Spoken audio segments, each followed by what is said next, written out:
guys, it's up, Stuck here once again. Right, Gamecube.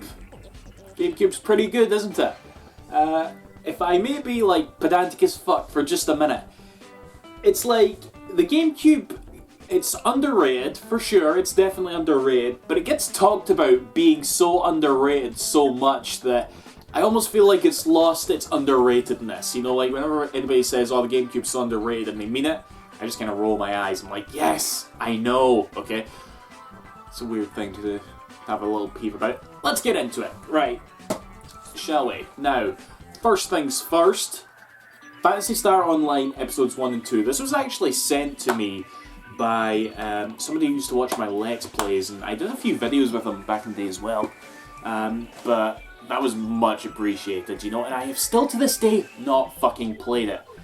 Very ashamed of that fact, because it has like Phantasy Star Episode 1, which is basically an updated version of the Dreamcast game, and a whole other game, Episode 2. One of these days I am definitely going to sit down, play through both games again, play through the first again on here, and just like totally experience Phantasy Star Online in its entirety. And I bet you anything it'll just turn out to be one of my favourite GameCube games. I just need to find the time to sit down and do it. But yeah, real happy to have it regardless, for sure. Okay. Speaking of games that I'm very happy to have, Skies of Arcadia Legends. It's just a bunch of Dreamcast ports at the moment, isn't it? You know, this game actually kind of upsets me, because it is without a doubt the, like, better version of Skies of Arcadia. If you're going to play Skies of Arcadia today and you think, well, do I play it on the Dreamcast or the GameCube? You play it on the GameCube. The only difference is that the Dreamcast version apparently has more high quality audio, not that I can tell, and of course it has like the VMU minigame, which I actually did play. This game has like just a bunch more content, so it really is the best way to play the game, and also apparently it rebalances the game so that the encounter rate is not that high. I think I've only played this particular version like maybe once or twice in my life, because generally if I want to play through Skies of Arcadia, I'm going to play through it on the Dreamcast for nostalgia, but I remember I actually printed this out. It's a map from GameFAQs talking about all the fucking discoveries that you can find in the game, because I was trying to get all of them, because there's more discoveries, which are these like random things that you can find in the overworld. So I always just keep that in there, probably to remind me of the fact that I don't have the manual for this, which is kind of sucky, but whatever. Skies of Arcadia Legends. Obviously a phenomenal game. Next, actually I'll talk about all them together. Holy shit, another Dreamcast port! Ikaruga. I talked about this already in my Dreamcast video. I like it.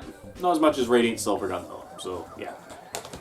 Do we have any more Dreamcast ports? This might as well be a Dreamcast port. Billy Hatcher and the Giant Egg. It's alright. I dig it, you know. It's one of those franchises from Sonic Team where you can tell they were just like experimenting or whatever, kind of like what they do with like Samba de Amigo and stuff. The game definitely has problems, but I like it. Yeah, Billy Hatcher and the Giant Egg, pretty much.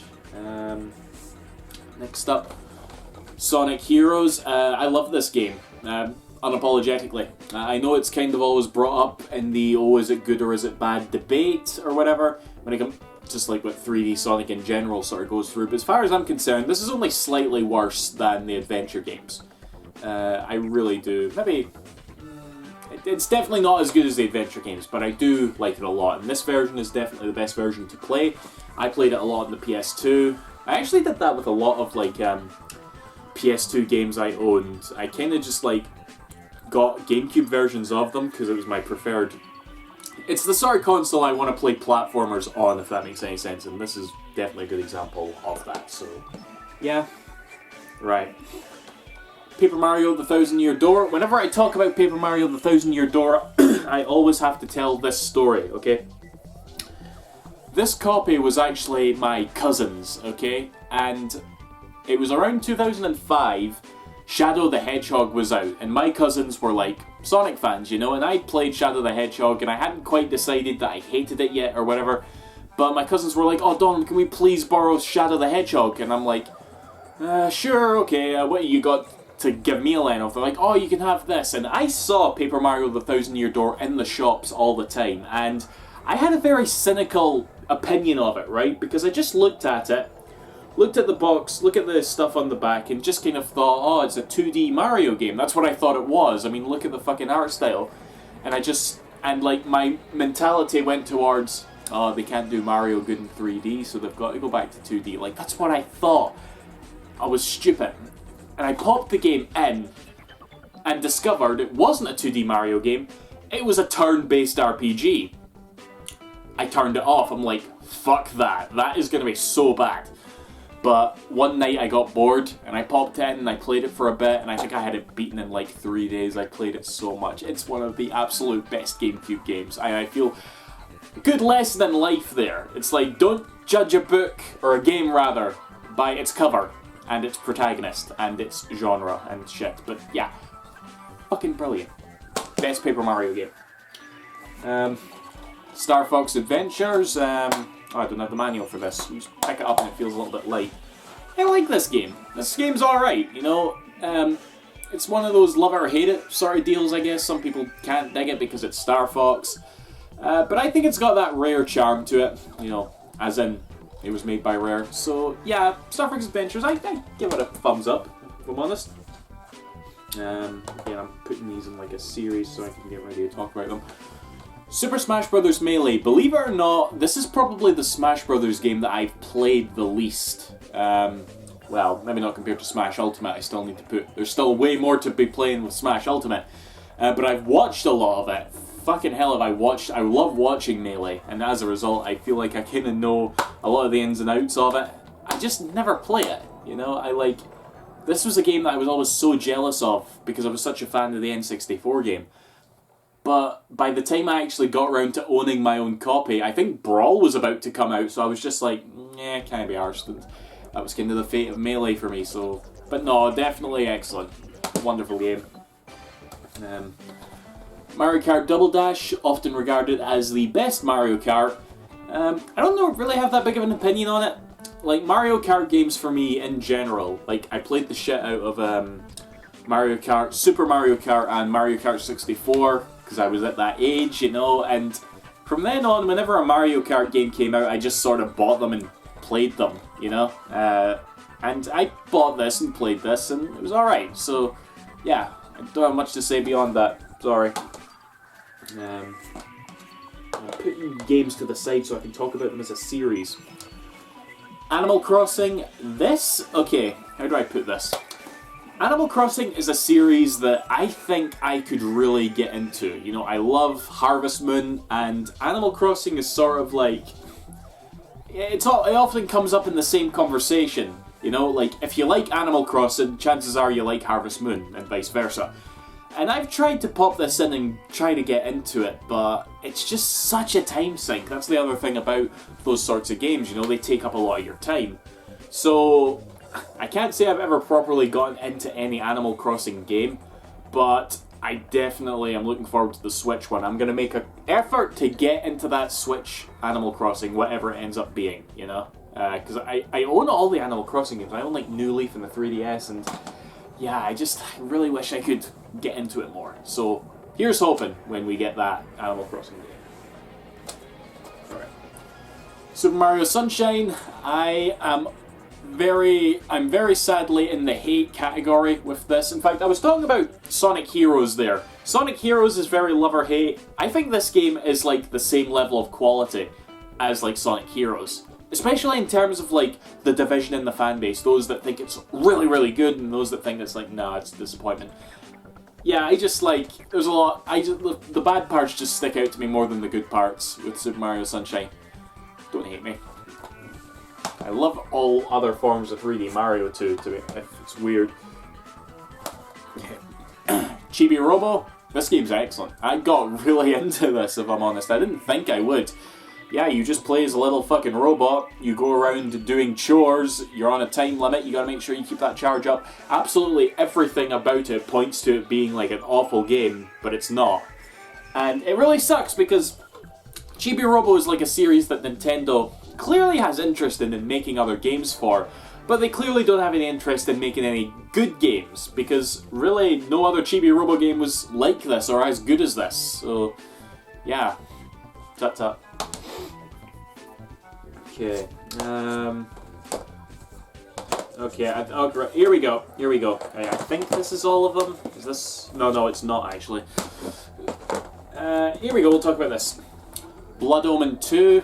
Never played this, and I love the Legacy of Kain games. You know, mainly Soul Reaver. I will be honest, but I've always meant to sit down and play through Blood Omen as well.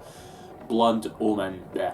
The very first one was sort of a top-down RPG sort of thing. I couldn't get into that at all, but Blood Omen 2, you know, I really got to sit down and play this. I do dig Legacy of Kain. Here's the Game Boy player. I just keep this in here amongst all my Gamecube games, so that's self-explanatory. Okay, in fact, do I own... I don't even know. Okay, I've already broken my, like, talking by series thing, because here's Star Fox Assault. Not that good, not that well executed. It's actually kind of the same deal with Chibi Robo, because depending on who you ask, there was only really one good Star Fox game.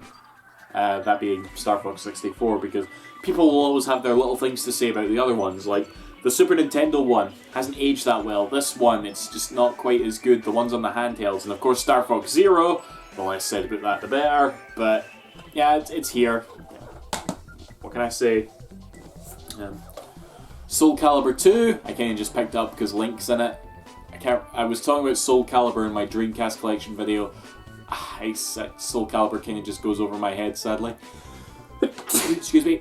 But I got this. Second Sight. I kind of only have this because I know that Free Radical made it. The guys that make the Time Splitters games. I love Time Splitters, by the way. But yeah, I've not played through it yet. I've known about it since before it came out when it was like multi-platform. Fuck's sake! Second Sight. I need to play it, right? Odama. This game is like a real-time strategy / pinball game or something, and it also uses a microphone like Seaman. And I don't know. For all I know, this game has as big a cult following as Seaman, but I've not played it, so. Right.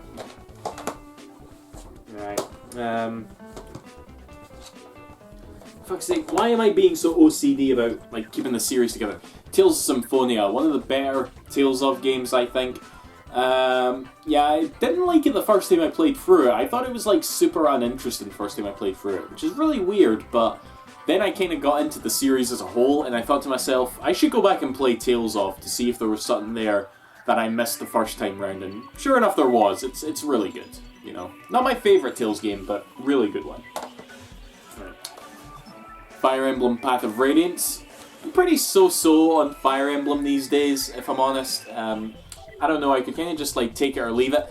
This is one of the ones that I have beaten, and it actually holds quite a special place in my heart, because it was the second Fire Emblem game I beat, and it was kind of like a little self-assessment of myself. Like, keep with me on this one, because I could never like play strategy RPGs. I was always so shite at them.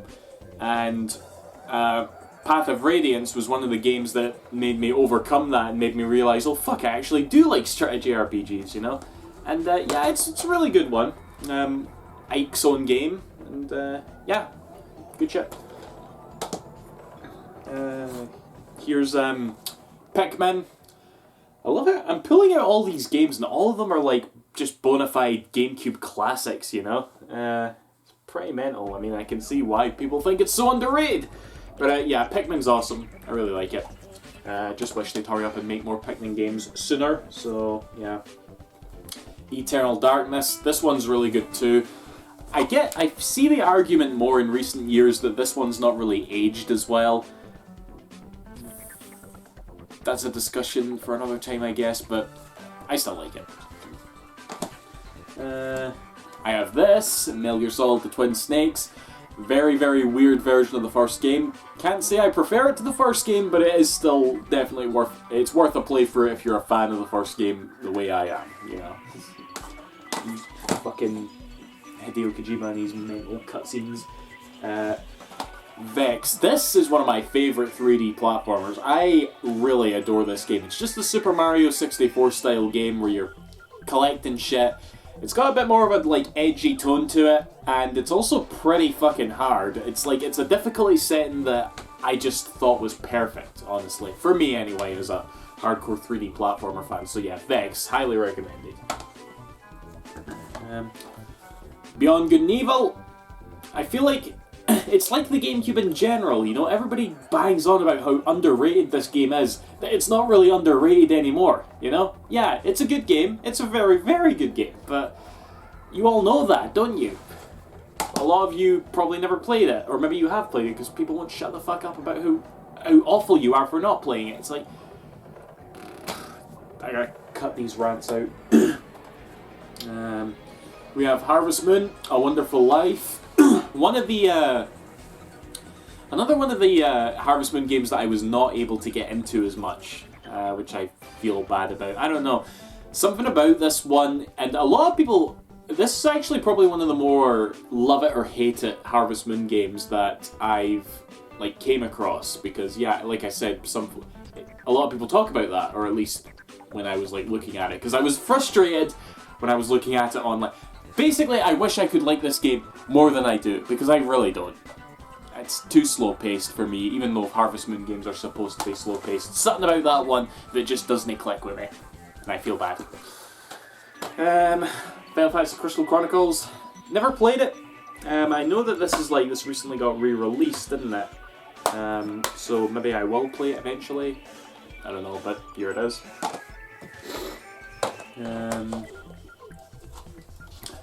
Luigi's Mansion. I played through this just recently, actually. It was funny because with the 3DS game coming out, I kind of realised, oh wait, I don't own Luigi's Mansion for the Gamecube. And it was just so weird because it's one of those like games that's in everybody's collection. So I saw it out and I actually committed to sit down and play it. And yeah, it's like, Luigi's Mansion is a really good series, you know. I actually prefer Luigi's Mansion 2 on the 3DS.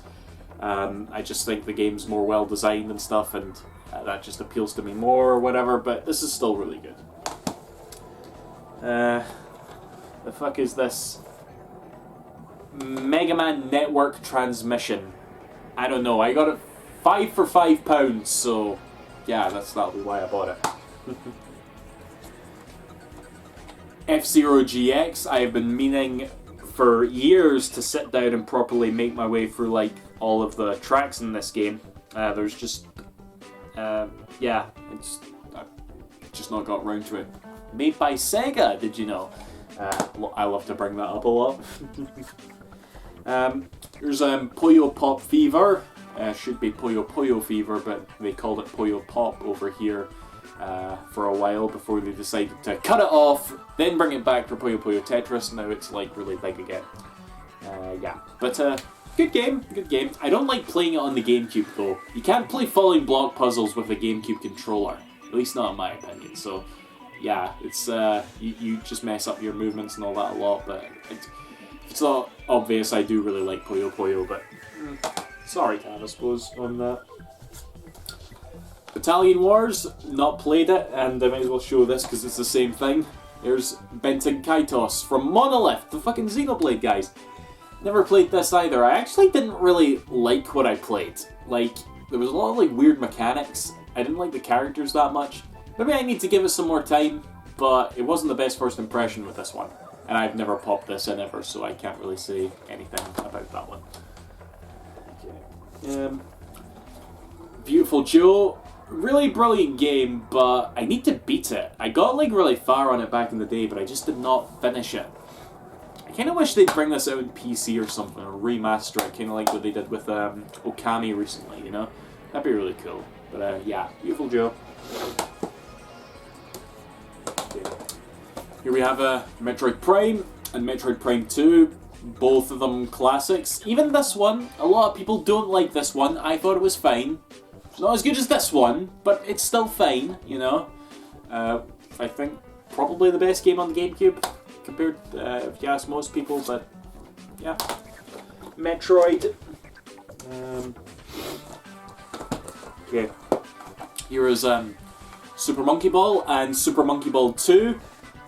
If it wasn't for a certain other game, which I will talk about in another collection video, maybe the next one, these are like the only good Monkey Ball games, I would say, other than this one, of course. But yeah, it's like, it's a shame. It's a real shame because Monkey Ball, it was going so strong for years. You know, Sega was just releasing titles consistently, but none of them were like lived up to these two. You know, it really sucked. Now it's dead again, which sucks as well. But at least we have these two, so joy. Right, here I have Ty the Tasmanian Tiger, Ty the Tasmanian Tiger 2, and Ty the Tasmanian Tiger 3. A lot of you will know me for like my Let's Plays of these games, at least the first two, because if you couldn't tell, this is an American copy because Ty 3 was never released in Europe. But a majority of my nostalgia definitely is for the first one. In fact, in recent years, I would say I've grown a little less fond of Ty 2.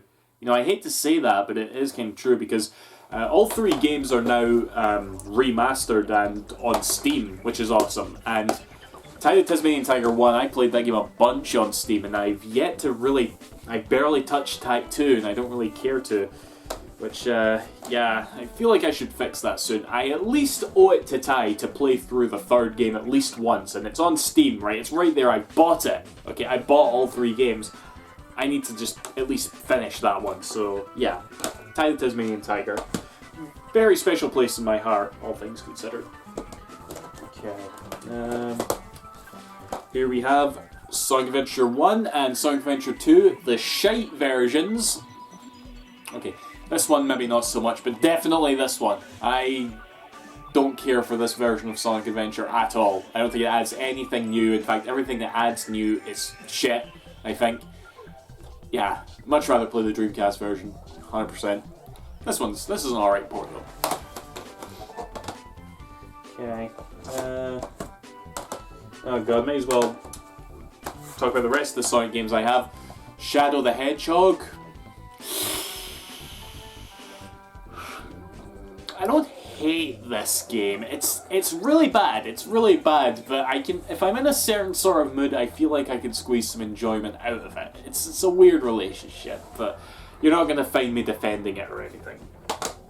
This one, however, fuck this game. I really do not like this one. I cannot grasp how you control it at all, Sonic Riders, and I know there are some people that do like it.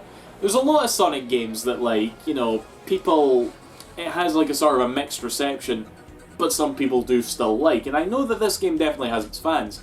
I'm just not one of them, so yeah. Don't worry, you'll get revenge on me when I start talking about the Sonic games that I do like. I was talking about Sonic 3D Blast before, but whatever. Right, here we have Geist. I remember when this first came out, because this was a fairly late in its life GameCube exclusive, and obviously it was like a new IP and stuff, and yeah, it wasn't the best thing. It was basically a first-person shooter where you could like possess shit. Clearly a like decent idea, but just wasn't that well executed, so yeah. The Scorpion King. Okay. I also have here Resident Evil the Remake and Resident Evil 0. Fucking phenomenal games, really. Some of the best in the series, as far as I'm concerned. I don't own Resident Evil 4 for the GameCube. I did play it originally for the GameCube, but I don't have it anymore. But I have another version somewhere. We'll talk about that later. And lastly, I'll talk about the Zelda games that I have. One that I've not played properly yet is Legend of Zelda 4 Swords Adventures. These are supposed to be main series games, and that annoys me because it's like, oh fuck, I better play and beat them. But I've not properly done it yet, so one day, Legend of Zelda 4 Swords Adventures. Here is Legend of Zelda The Wind Waker, and this is the version that comes with the Ocarina of Time disc with the Master Quest included, which is a really nice thing to have. But if you don't have that, I also have the Legend of Zelda Collector's Edition disc, promotional disc, I should say. this comes with a demo of Wind Waker, and it also comes with Ocarina of Time, Majora's Mask, Zelda 1 and Zelda 2. But it doesn't come with the Master Quest version of Ocarina of Time, I don't think. So that's still really nice to have also. So enjoy. And lastly I have Twilight Princess for the GameCube. And it's actually become my preferred way to play Twilight Princess, because Twilight Princess is high on my list of Zelda games. Like, it's number 2 or 3 probably. And I played it on the Wii so much, but when I got this version, there was something about, and I'm not like ragging on the waggle, like I'm sure a lot of people do, but there is something about playing it on a GameCube with an actual controller that, I'm not gonna lie, makes it more preferable. So yeah, Twilight Princess on the GameCube. And there you go, guys. It's my GameCube games. I hope you enjoyed it. Not looking forward to doing the Wii because I have so many fucking Wii games. But we'll get there. We'll get there. See you after, guys. Thanks for watching. Bye-bye.